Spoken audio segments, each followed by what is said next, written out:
Te. Te. Tate. Te, baby, ata, ginaya mo lang to, te. Di ba eh? Eh yan? Nawala yung ano, baby, araw. Nagsulat ko. Sige, madali na. Ate, anak ko din. Akala ko igaganito mo, tumama ka na dapat eh. O, kung ganyan, ate. Tingnan mo, hindi ko pa pinagaya. Hindi bibilis yung sulat niya. Ano na naman niya? K naman, K. Yung letter I, K tsaka I.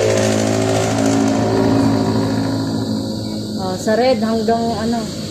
Yan. Yung pagkasulat ng ko. Diba, K tsaka O, hindi ko na sinabi ko. May dumaan na, ano, nakaputing, yung may security mo, puting toda na parang pang subdivision. Ha? Nasaan na yung he? Yung may E. H-I.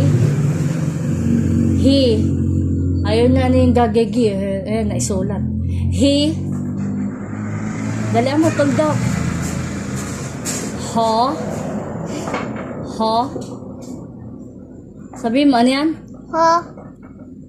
Sunod. Anong sunod? Anong sunod? Oh, very good. Sulat mo.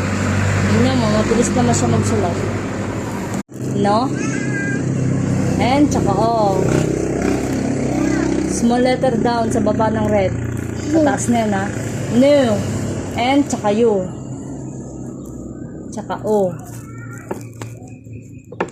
Sa baba, baby, sa red. Baba ka dun sa red.